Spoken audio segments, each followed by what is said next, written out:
할렐루야, 주님의 이름으로 사랑합니다. 오늘은 마태복음 17장을 읽고 함께 은혜를 나누도록 하겠습니다. 1절부터 읽겠습니다. 엿새 후에 예수께서 베드로와 야고보와 그 형제 요한을 데리시고 따로 높은 산에 올라가셨더니 저희 앞에서 변형되사 그 얼굴이 해같이 빛나며 옷이 빛과 같이 희어졌더라. 때에 모세와 엘리야가 예수로 더불어 말씀하시는 것이 저희에게 보이거늘 베드로가 예수께 여짜와 가로되 주여 우리가 여기 있는 것이 좋사오니 주께서 만일 원하시면 내가 여기서 초막 셋을 쥐되 하나는 주를 위하여 하나는 모세를 위하여 하나는 엘리야를 위하여 하리이다. 말할 때에 호련히 빛난 구름이 저희를 덮으며 구름 속에서 소리가 나서 가로되 이는 내 사랑하는 아들이요 내 기뻐하는 자니 너희는 저의 말을 들으라 하는지라. 제자들이 듣고 엎드려 심히 두려워하니 예수께서 나와 저희에게 손을 대시며 가라사대 일어나라 두려워 말라 하신대 제자들이 눈을 들고 보매 오직 예수 외에는 아무도 보이지 아니하더라. 저희가 산에서 내려올 때에 예수께서 명하여 가라사대 인자가 죽은 자 가운데서 살아나기 전에는 본 것을 아무에게도 이르지 말라 하시니 제자들이 묻자와 가로되 그러면 어찌하여 서기관들이 엘리야가 먼저 와야 하리라 하나이까. 예수께서 대답하여 가라사대 엘리야가 과연 먼저 와서 모든 일을 회복하리라. 내가 너희에게 말하노니 엘리야가 이미 왔으되 사람들이 알지 못하고 임의로 대오하였도다. 인자도 이와 같이 그들에게 고난을 받으리라 하시니 그제야 제자들이 예수의 말씀하신 것이 세례 요한인 줄을 깨달으니라. 저희가 무리에게 이르매 한 사람이 예수께 와서 꿇어 엎드려 가로되 주여 내 아들을 불쌍히 여기소서. 저가 간질로 심히 고생하여 자주 불에도 넘어지며 불에도 넘어지는지라. 내가 주의 제자들에게 데리고 왔으나 능히 고치지 못하더이다. 예수께서 대답하여 가라사대 믿음이 없고 패역한 세대여 내가 얼마나 너희와 함께 있으며 얼마나 너희를 참으리요. 그를 이리로 데려오라 하시다. 이에 예수께서 꾸짖으시니 귀신이 나가고 아이가 그때부터 나으니라. 이때에 제자들이 종용이 예수께 나와 가로되 우리는 어찌하여 쫓아내지 못하였나이까. 가라사대 너희 믿음이 적은 영혼이라. 진실로 너희에게 이르노니 너희가 만일 믿음이 한 겨자씨만큼만 있으면 이 산을 명하여 여기서 저기로 옮기라 하여도 옮길 것이요 또 너희가 못할 것이 없으리라. 갈릴리에 모일 때에 예수께서 제자들에게 이르시되 인자가 장차 사람들의 손에 넘기워 죽임을 당하고 제3일에 살아나리라 하시니 제자들이 심히 근심하더라. 가버나움에 이르니 반세겔 받는 자들이 베드로에게 나와 가로되 너의 선생이 반세겔을 내지 아니하느냐. 가로되 내신다 하고 집에 들어가니 예수께서 먼저 가라사대 시몬아 네 생각은 어떠하뇨. 세상 임금들이 네게 관세와 정세를 받느냐 자기 아들에게냐 타인에게냐. 베드로가 가로되 타인에게니이다. 예수께서 가라사대 그러하면 아들들은 세를 면하리라.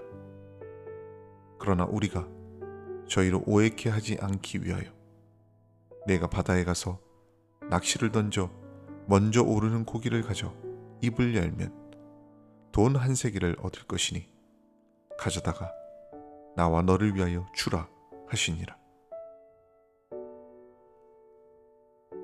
마태복음 17장에는 우리가 잘 알고 있는 변화산 사건이 기록되어 있습니다. 예수님은 베드로와 야고보, 요한을 데리고 따로 산에 올라가셨습니다. 베드로와 야고보와 요한은 예수님의 수제자들이고 이들은 예수님의 특별한 사랑을 받았고 다른 제자보다 더 친밀한 관계임이 나타나고 있습니다. 이것은 예수님이 편애하시거나 차별하신 것이 아니라 이들의 사명이 크기 때문에 특별하게 양육하셨던 것입니다. 실제로 이들은 예수님이 부활 승천하신 후에 초대 교회사에 있어서 교회를 이끌어갈 핵심적인 기둥이 되었습니다. 그러면 예수님은 왜 높은 산 위로 오르셨을까요? 누가복음에는 기도하러 오르셨다고 말씀합니다. 여기서 우리는 높은 산이 주는 상징성에 주목해야 합니다. 여기서 산은 우리가 하나님을 만나는 장소를 상징합니다. 성경을 보면 믿음의 선진 아브라함도 모리아 산에 올라서 하나님과 교제하였습니다. 모세와 엘리야도 신의 산 호렙산에서 하나님을 만났죠. 그렇다고 해서 산이라고 하는 물리적 공간이 신령하다는 뜻은 아닙니다. 산은 세상과 구별된 곳이라는 상징성을 가지는 것이죠. 여러분은 매일매일 하나님을 만나기 위해서 세상과 구별된 교제의 공간을 찾고 계신가요? 우리가 주님을 만나기 위해서 내 자신을 세상과 구별시키고자 할 때 우리는 산에 있는 영성을 갖게 되는 것입니다. 오라 우리가 여호와의 산에 올라 하나님의 전에 이르자. 우리 모두 여호와의 산에 올라야 될 줄로 믿습니다.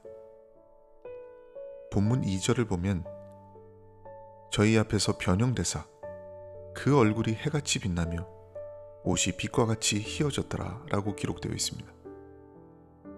제자들은 변화산 위에서 놀라운 광경을 목격하였습니다. 갑자기 그들 앞에서 예수님의 모습이 바뀌는 것을 보게 된 것이죠. 예수님의 얼굴에는 햇빛 같은 광채가 나기 시작했고 그 옷이 빛과 같이 희어져서 말할 수 없는 영광스러운 모습으로 변화되었습니다. 여러분, 햇빛이 쨍쨍할 때 우리는 감히 해를 맨눈으로 쳐다볼 수가 없습니다. 눈이 부시기 때문이죠.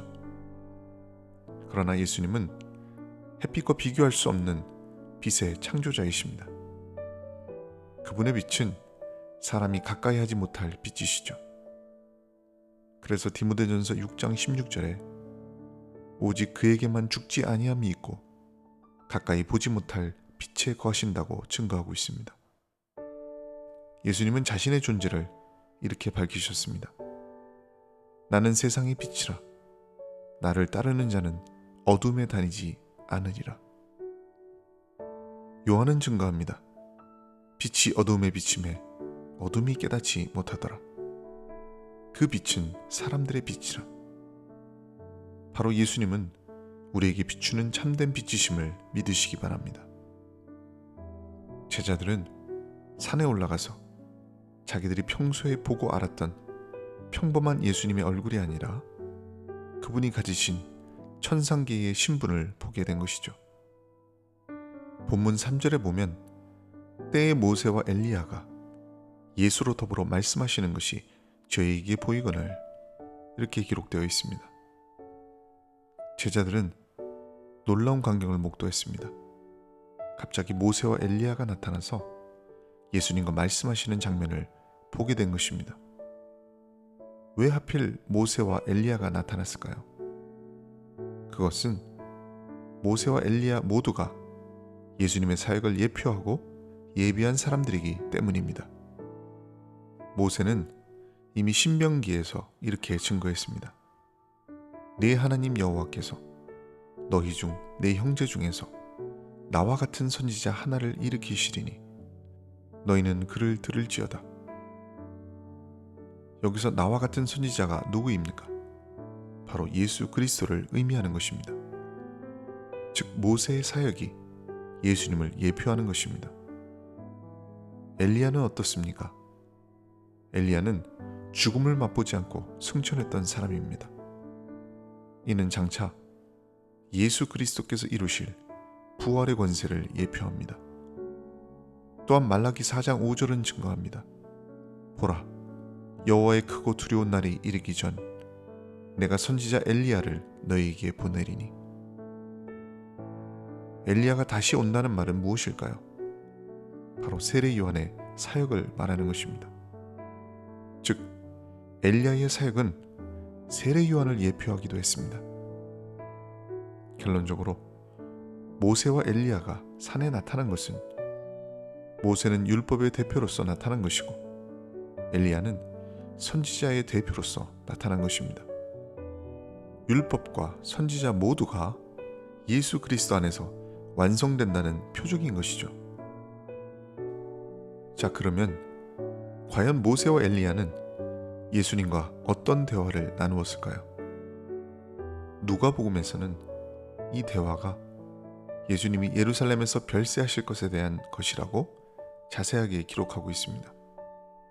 즉 예수님이 받으실 고난과 죽음에 대한 대화였던 것이죠.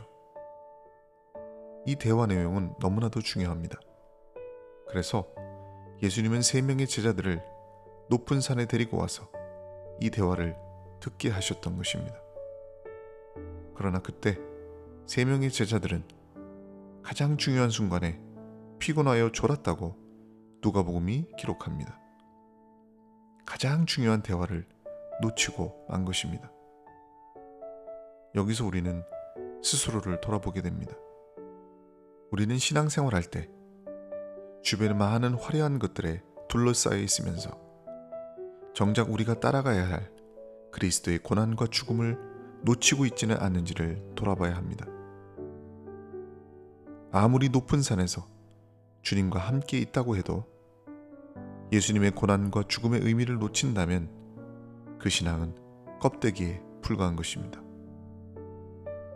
우리가 그리스도와 함께 죽지 못한다면 어찌 부활의 영광에 참여하기를 바라겠습니까?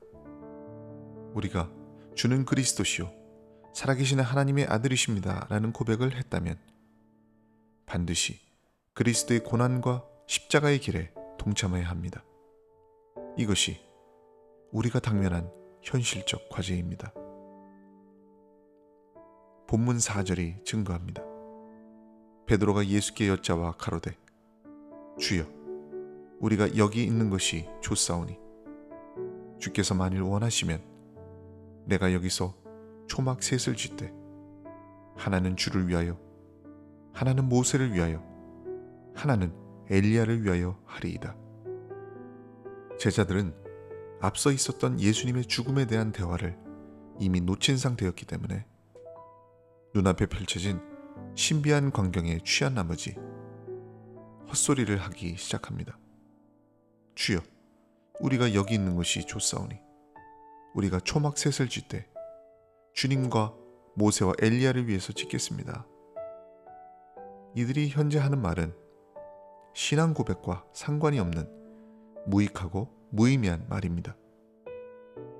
주님이 가실 고난의 길을 망각한 채 자기 기분과 감정에 도취되어 있을 뿐이죠. 누가복음에는 제자들이 자기가 하는 말을 자기도 알지 못했다는 표현을 하고 있습니다. 여러분, 우리가 평소에 신앙 고백이라고 하는 말들이 지금 제자들이 하는 헛된 말처럼 실체가 없는 껍데기일 수도 있다는 것을 기억하시기 바랍니다. 우리의 신앙을 돌아보십시다. 혹시 우리도 제자들처럼 현실에 안주하려고 하지는 않습니까? 주님이 진정 나에게 원하시는 것이 무엇인가를 망각한 채 인간적인 모습대로만 가고 있지는 않습니까? 그리스도의 고난을 통해서만 얻을 수 있는 영광을 망각한 채 살고 있지는 않습니까? 우리가 아무리 신령한 세계를 본다고 해도, 아무리 주님을 위해서 초막을 건축한다고 해도 그것은 허상에 불과할 뿐이라는 것을 깨달아야 합니다. 본문 5절을 읽겠습니다. 말할 때에 호련히 빛난 구름이 저희를 덮으며 구름 속에서 소리가 나서 가로되 이는 내 사랑하는 아들이요 내 기뻐하는 자니 너희는 저의 말을 들으라 하는지라. 제자들이 분위기에 취해서 횡설수설할 때에 신비하게도 어디선가 구름이 몰려와서 모든 것을 다 덮어버렸습니다. 구름과 함께 그들이 방금 보았던 모든 영화로운 모습, 예수님과 모세와 엘리야의 모습도 다 구름 속에 묻혀버렸습니다. 구름과 함께 초막을 짓겠다던 그 달콤한 꿈과 들뜬 기분도 사라져버렸습니다. 여기서 구름의 존재는 매우 깊은 영적인 진리를 우리에게 전해줍니다. 구름이 모든 것을 가린다는 것은 바로 우리의 허상과 주님의 실체를 분리시키는 역사입니다. 즉 주님은 그리스도의 도를 놓친 채 주님의 영광을 인간의 헛되고 좁은 틀 속에 가두는 인생들의 헛된 꿈을 구름 속에 감추시고 자신의 뜻을 분명하게 드러내시는 것입니다. 이제 구름 속에서 한 음성이 들립니다. 이는 내 사랑하는 아들이요 내 기뻐하는 자니 너희는 저의 말을 들으라. 제자들은 이 음성을 듣고 두려워 떨었다고 증거합니다. 비로소 하나님의 절대성 앞에 굴복된 자세가 된 것이죠.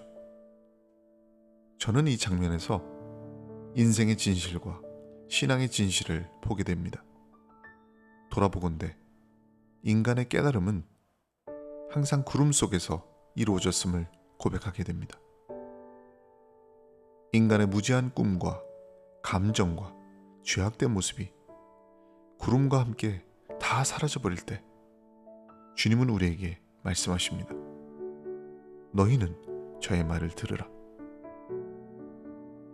우리가 주님 앞에 굴복되지 못하고 스스로 인간적인 모습만을 드러냈을 때 주님은 우리를 구름 속으로 몰아넣으십니다. 그리고 주님은 말씀하십니다. 너희는 저의 말을 들으라.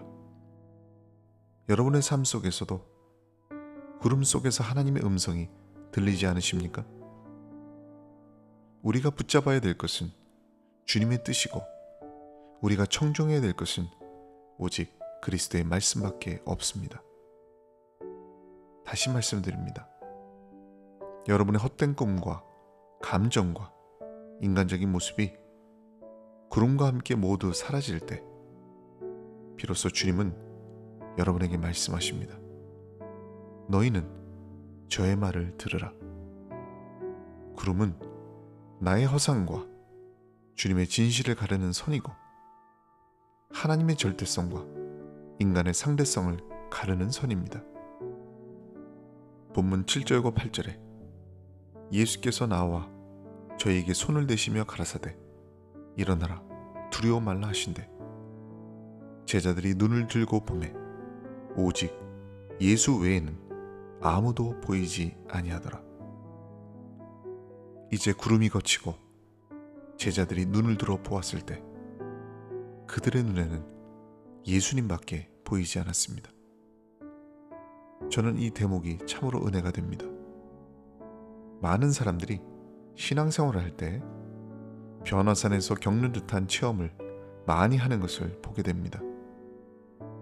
처음에는 뜨겁게 신앙생활을 하면서 마치 변화산에서 본 것 같은 화려하고 신비한 체험들에 매달리게 됩니다.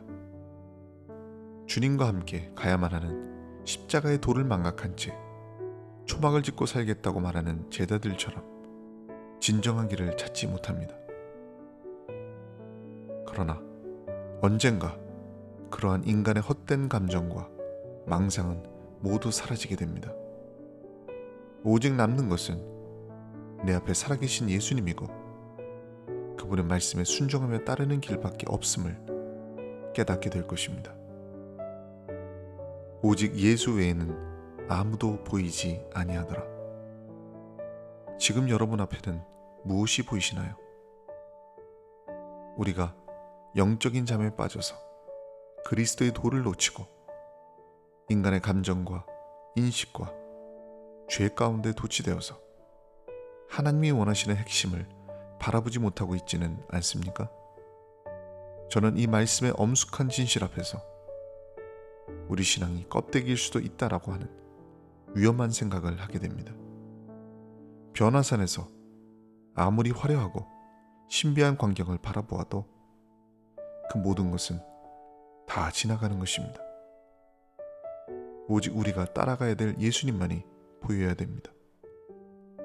우리는 날마다 새롭게 그분의 말씀을 듣고 그분의 길을 따라야 되는 존재임을 믿으시기 바랍니다.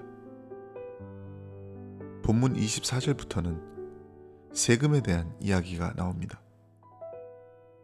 예수님께서 가버나움에 가셨을 때 성전 세리가 성전 관리비를 낼 것을 요구했습니다. 유대인들은 누구나 성전 관리비로 1년 동안 반세기를 내는 것이 관례였던 것입니다. 그때 예수님은 성전은 하나님의 것이고 자신은 하나님의 아들이기 때문에 성전 관리비를 낼 필요가 없다고 말씀하셨습니다. 그리고 하나님의 백성된 자들도 이제는 예수님을 통해서 하나님의 양자가 되었기 때문에 역시 관리비를 낼 필요가 없게 되었다고 말씀하셨습니다. 이것은 예수님과 하나님의 백성된 자들이 모두 하나님의 아들이 되었다는 사실을 밝히 보여주는 것입니다. 본문 26절에 이렇게 기록되어 있습니다. 예수께서 가라사대 그러하면 아들들은 세를 면하리라. 그러나 우리가 저희로 오해케 하지 않기 위하여 네가 바다에 가서 낚시를 던져 먼저 오르는 고기를 가져 입을 열면 돈 한 세겔을 얻을 것이니 가져다가 나와 너를 위하여 주라 하시니라. 이 말씀은 어떤 뜻일까요?